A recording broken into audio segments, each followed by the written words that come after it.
ओम नमो भगवते वासुदेवाय. सार्थ सुबोध ज्ञानेश्वरी.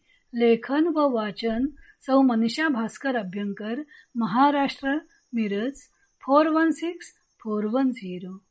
अध्याय 12वा. भक्तियोग. ईशप्राप्तीचे उपाय भाग 3. अभ्यास योग.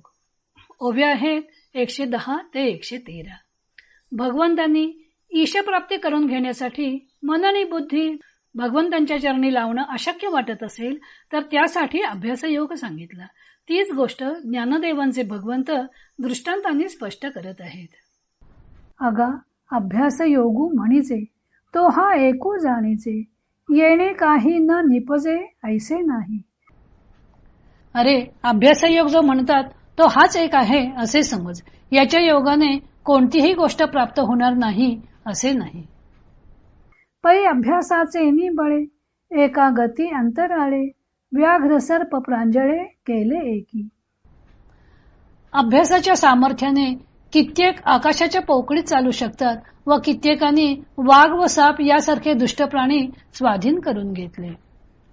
विषकी आहारी पडे, समुद्री पाय वाट जोडे, एकी वाग्ब्रह्म थोकडे अभ्यासे केले. विष खाण्याचा अभ्यास केला असता ते विष देखील पचनी पडते. अभ्यासाच्या योगाने समुद्रावरून पायाने जाता येते. कित्येकांनी वेदांचा अभ्यास करून ते वेद आटोक्यात आणले.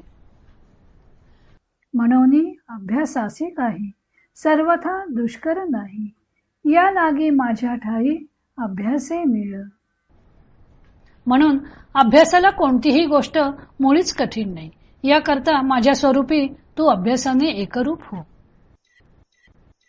भगवंतांच्या ठाई मन आणि बुद्धी ठेवण्यासाठी मनाचा निग्रह करणे आवश्यक आहे. पण मन तर चंचल आहे, म्हणून मनाला ताब्यात आणण्यासाठी भगवंतांनी अभ्यास योग सांगितला.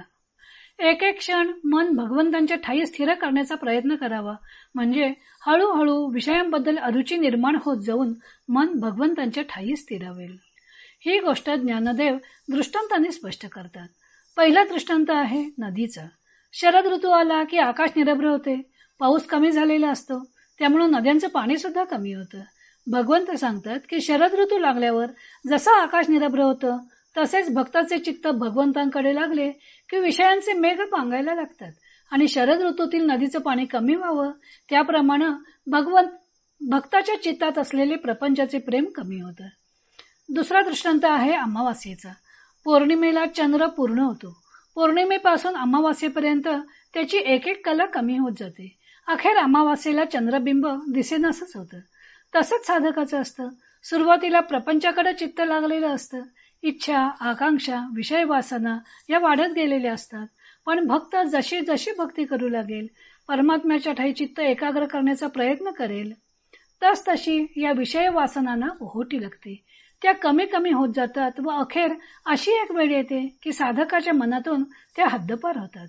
त्यांचा मागमूत सुद्धा राहत नाही. अर्थातच यासाठी अभ्यास योगाची आवश्यकता आहे. सतत प्रयत्न केले पाहिजेत. म्हणून अभ्यासासी काही सर्वथा दुष्कर नाही. अभ्यास केला की कोणतीही अवघड गोष्ट साध्य होतेच होते. आकाशाच्या पोकळीत चालणं, समुद्रावरून चालत जाणं शक्य होईल. अभ्यासानेच वाघ, सिंह, साप वगैरे प्राण्यांना लोक स्वाधीन करून घेतात. ही तर परिचयाची गोष्ट आहे. किंवा विष खाण्याचा अभ्यास केला की तेही पचनी पडतं. लोक दगड, तारा, काचा, लोखंड इत्यादी खाऊन विक्रम करताना आपल्याला दिसतातच. अभ्यासानेच लोक वेदही आत्मसात करतात. एकूण अशक्य वाटणारी कोणतीही गोष्ट अभ्यासानं साध्य होते. म्हणून प्रयत्न हा विधेय, प्रयत्न हा विधेय असं एका कवींनी म्हटलेलं आहे. प्रयत्न केला पाहिजे. पुढे भगवंत भगवत प्राप्तीचा आणखी एक उपाय सांगणार आहेत. तो भाग आपण उद्या पाहू.